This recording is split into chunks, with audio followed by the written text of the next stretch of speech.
So I don't know what exactly it is, but I've been having a great time in Overwatch recently. Maybe it's because of that month and a half during which technical issues stopped me from playing, maybe it's my rank being high enough where people press W but not so high that they land every shot, or maybe Jeff and the Overwatch team are actually doing something right, resulting in me having a great old time. Whatever the case may be, Overwatch, for me personally anyway, is in a great spot right now. I've never been happier about having no idea what the meta is, and during my time playing I've encountered so many different compositions that I've honestly lost track. And you can tell I've been having a great time because I've been playing one hero very often, and that is Ana. Now you might know that Zenyatta is my main, simply due to the fact that he is my best pick, but I definitely find Ana more fun to play even if I'm not as good at her. And because I am not very good at her, I have more trouble making her work outside a meta that distinctively favors her. However, since I have no idea what the meta is, I've just been running it down mid on Ana in hopes of eventually reawakening my long-lost potential. But to make sure I can protect myself from vicious flankers, I've called upon an old friend of mine. Birdie has returned to Overwatch and is going to make sure that I can complete my training before being sent back to the depths of the spawn room. And much like Birdie is going to help protect me, you can get a helping hand in protecting yourself with our sponsor for today, Surfshark VPN. Okay, can we just have a conversation for a second? I get that browsing responsibly is important and all, and Surfshark has some great features that make it worthwhile. Surfshark Alert notifies you when any of your login data has been compromised. They allow you to install the app on an unlimited amount of devices, and being able to mask yourself with a completely different IP will never stop being a great basic safety measure to take on the internet. But really, as a content-thirsty gamer, there's one reason that has me use a VPN above all else, and that is geo-restricted content. The year is 2021 and the distribution of IP across different regions couldn't be any more convoluted. I absolutely hate paying for content that then ends up restricted simply because I live in the wrong country. Hey, all I'm saying is it seems like we're gonna be stuck at home for a while longer, so you might as well make the most out of your Netflix subscription by unlocking all the content they have to offer all across the globe. And since I'm sure that you are tired of wasting money as much as I am, let me help you along. If you are on the fence about getting a VPN, then follow my link in the description below to not only get 83% off your Surfshark subscription, but you also get 3 extra months for free just by using my promo code Terios. So what are you waiting for? Open the content floodgates today by clicking my link in the description below. Big shout out and massive thanks to Surfshark VPN for sponsoring today's video, and now, onto our standard programming.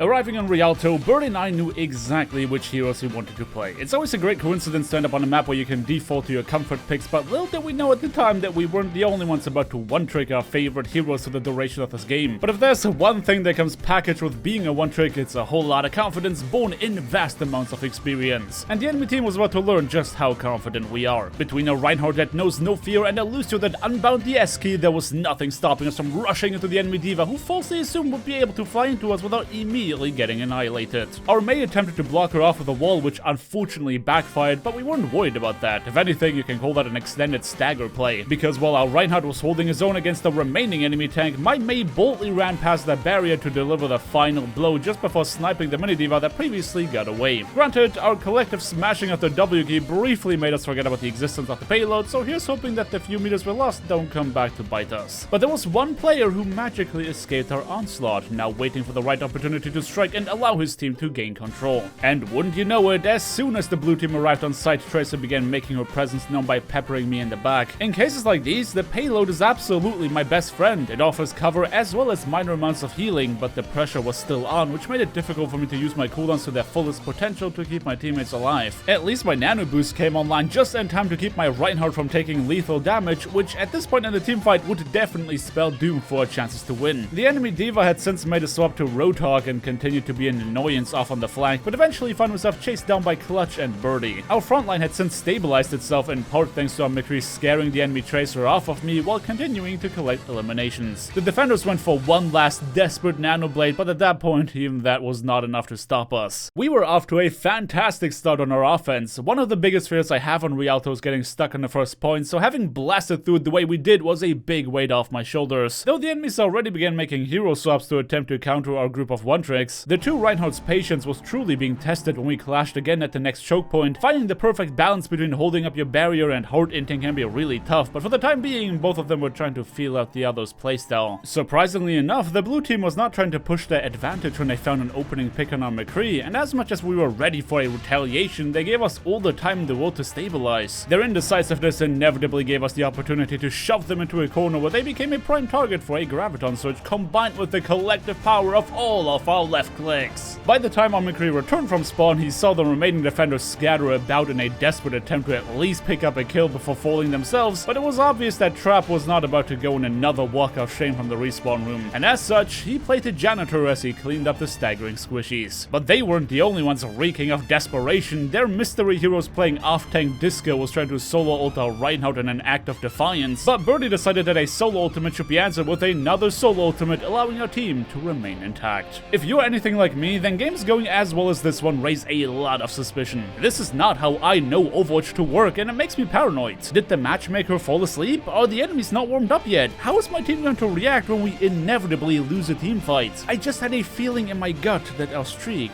was about to end.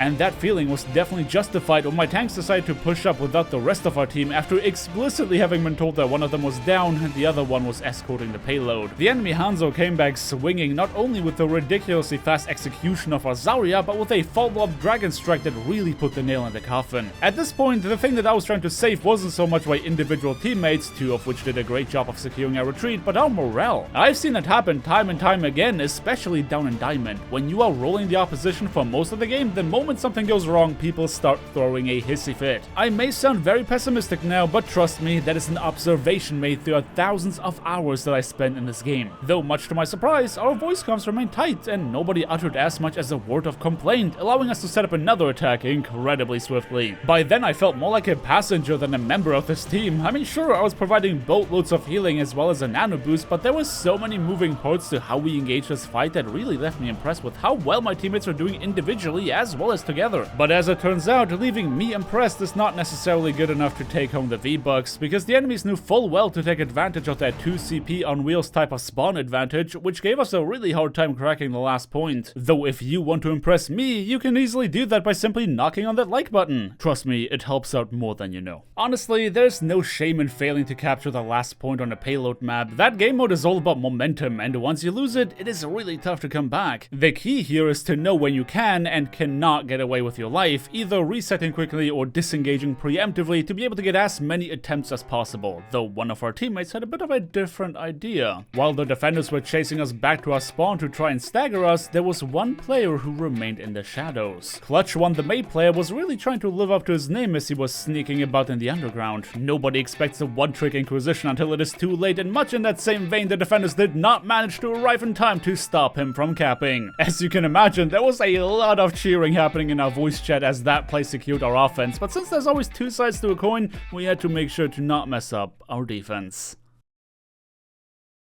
To say that we didn't expect things to turn out the way they did would be an understatement. The blue team had us truly stumped by the time we got to the final checkpoint, but a backcap by one of the least mobile characters in the game would ultimately push us over the finish line. By that point in the match, all of us felt validated in our one-trick ways, while the enemy team was more than willing to swap off seemingly any hero in their composition. I can't help but wonder how many of these changes were motivated by a collective effort versus individual decisions, but after losing their defense the way they did, there was probably some bad blood in voice chat. Either way, we were still far from calling ourselves the victor, so it's time to get this payload on the road one more time. Birdie tried to kick this round off right by turning up the heat with an environmental elimination, but sadly he was the only one set on fire by the time he arrived in the comforting arms of our backline. The enemy team definitely had damage to spare, and while it wasn't our intention to try and hold super aggressively, things just kinda ended up the way they did, and that way included our Hanzo being the first casualty. I was definitely starting to get pushed to my limits. First I failed to remain calm while getting harassed by a tracer on our offense, and now I was having a really hard time keeping my teammates alive on our defense as the enemy team continued to turn up the intensity. Our collective HP values eventually normalized into a safe range as the smart use of our cooldowns allowed us to slowly push the attackers back. But Disco was keen to put his ability to flex on display, and that on Winston of all heroes. Everyone knows that the monkey scientist isn't exactly the strongest tank in the roster, but it was our carelessness that allowed him to start picking us apart. Disco was absolutely making use of the fact that we didn't have a lot of reliable damage between the Hanzo and the Mei, and I was dumbfounded to see how long he survived in the front line. But as soon as he tried his luck in the back, his sleep dart would be his undoing. While you would assume that narrowly escaping Doom should cause us to play more cautiously, Birdie decided to full send it into the enemy backline while realizing too late that his extended break away from the game really did a number on his wall riding ability. Ultimately, he suffered the same fate as Disco did. But before you think I'm just pointing fingers at others, I too was committing one of the cardinal sins of Overwatch, which was standing still at literally any point in the game. Birdie and I had left the rest of our team in a really tough position. Without my healing to support the hold and without his speed boost to allow them to disengage, they couldn't help but get pushed back slowly and painfully. This created a desperate situation for my Reinhardt, who was now the sole protector of the rest of our team. Birdie and I were on the way back, so if he can buy us just a few more seconds, that could already make the difference. But just when he found an opening for a massive game-changing shadow, Clutch's wall began rising towards the heaven to block his legendary play. Since the two of us were still in spawn, we didn't know why everybody was freaking out in voice chat, and I just kind of assumed that our Reinhardt landed a huge shatter. But man, seeing this in slow motion in the replay makes it extra painful.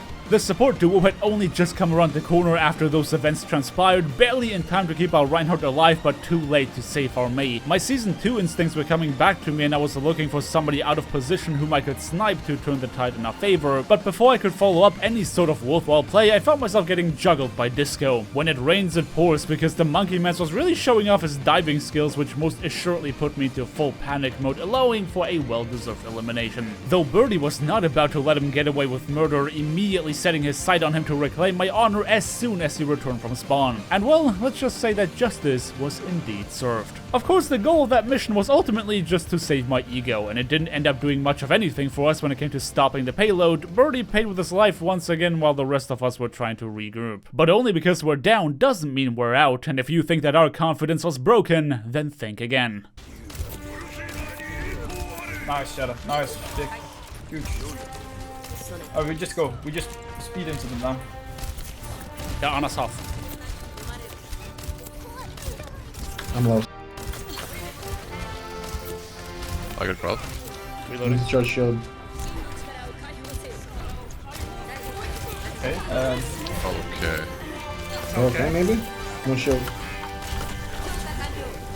If you're trying to stop a snowball in lower ranks, there are two basic principles you have to follow. For one, you have to force the enemy team to use resources like ultimates that they'd rather keep for a later time. And on top of that, you have to make sure that your entire team fights and falls together. I was glad to see that no amount of lost fights were enough to take away from my team's ferocity, and they were more inclined than ever to continue fighting at 110%. And now that we successfully bled some ultimates out of the attacker's bank, we had a chance to come back. As we rained onto the opposition, both teams began to aggressively empty the remainder of their available ultimates in a rainbow of special effects. A chaotic fight like this one definitely played into our cards, as we were enjoying a hefty respawn advantage. And as such, every elimination we picked up was infinitely more valuable than our losses. Of course, we wouldn't be able to win this fight without making some sort of sacrifice, and in this case, Disco was determined to show me the door once again, as I found myself helplessly juggled back to my spawn. This was one of those really funny situations where I'm pretty sure most of my team thought that Disco wanted to reset for the next team fight, but in actuality, he just went for the small health pack. Every single member of our team was aware of the monkey off to the side, and yet nobody did a dang thing about it, allowing him to collect yet another elimination before vanishing like the Dark Knight himself. Prior to that elimination, Birdie also full-sended into the enemy Ana, and while he succeeded in claiming victory over the old lady, he also wouldn't be allowed to retreat. With how much manpower we were bleeding, the enemy Hanzo figured he might try his luck at a very aggressive version of a back cap. However, by grace of our respawn advantage, as well as his incapability of role-playing the stealthy assassin he chose to play, we would conclude this teamfight without losing the second point. Now, what I've just said may seem like an obvious point, but it is worth mentioning that my monkey brain somehow completely glanced over the fact that we did secure the second point. As much as I would love to claim some sort of big brain strategy of playing way in the back to force the enemies to use cooldowns on me, as I have done in the past, really, I was just under the impression that my teammates were pushing into the third spawn. Disco had definitely done his job when said job was making me go insane over his repeated primal dives, but he must have not realized that diving in McCree wouldn't be quite so easy. Though thankfully for him, a resurrection allowed for an expedient return to the frontline featuring another primal rage. The rest of my team had since realized that Disco was giving me a really hard time, and between Birdie booping him away from me and Trap playing my personal bodyguard, I could continue to do my job without immediately having to fear for my life. Contrary to me playing Ana, Solar Hound must have been borderline invisible, because rather than getting dove off cooldown, they were sneaking around some boxes Metal Gear style to not only land a sleep dart, but to confirm an elimination before anyone turned around to beat them into submission. Meanwhile, in our backline, I was about to get dove yet again, but this time it wasn't Disco who tried to put the fear of the Kaplan in my heart. The enemy Hanzo went for another wall climb play, and I was the only one who could stop him from backcapping. Okay, that was not entirely true. I was very vocal in voice chat about our visitor over here, and Birdie was hard-inting off cooldown, so to call his arrival from spawn a coincidence would be far-fetched. By the way, if you think that that Birdie was actually throwing in this game, make sure you are subscribed, because next week the two of us are going to end up in a match with an actual thrower, nasty attitude and everything, so don't forget to ring that bell. But for the time being, I finally realized that we were in fact fighting for the second and not the third point of the map. Sitting in the back all game can get boring, so much like my Zenyatta play, I decided to push up, though I had a bit of a different idea for how aggressively we wanted to take this defense, resulting in me kicking the bucket. Let us also appreciate the fact that the year is 2021 and Hanzo just gets to blindly spam down a choke point for free kills, making me wonder how that is any better than Scatter Arrow. That pick meant go time for the rest of the blue team, who figured that a lack of healing might be their opportunity to cover the last bit of distance they needed, but my teammates were not shy to make up for my positional misplay by shoving ultimates and cooldowns down the pipe in an attempt of keeping us combat ready. A bird's eye view makes it a tad bit easier to tell what actually went down when so many players decided to smash down on the Q button. Just know that we successfully survived another engagement, leaving the enemies with only enough time for a single team fight. Disco may have accumulated his fair share of misplays leading up to this fight, but he was the difference maker once, and by Jeff, he seemed determined to do it again. All he needed was the right timing. Unfortunately for him, he just wasn't meant to get that sort of Cinderella story, because Clutch One had prepared a play of his own, and when push came to shove, him denying entry to the payload would seal their destiny. I gotta say, I know I just teased what the next episode is going to be about, and it's not like Overwatch doesn't have its fair share of frustrating experiences to offer, but something about it right now just feels so very right. Birdie was not willing to look at the game with his right butt cheek before, and suddenly he's back to grinding like he never left. I know that every time we have a really fun meta, it's always on borrowed time until the next patch ruins it, but let me know down in the comment section below. Are you also having a surprisingly good time in Overwatch recently? Can't wait to hear from you guys, but until then, thank you everybody so much for watching. Don't forget to drop me a like on your way out if you enjoyed the video, subscribe if you want to see more, and definitely hit that bell icon to not miss out on my next upload. Thanks as well to Surfshark VPN for sponsoring today's video, and until next time,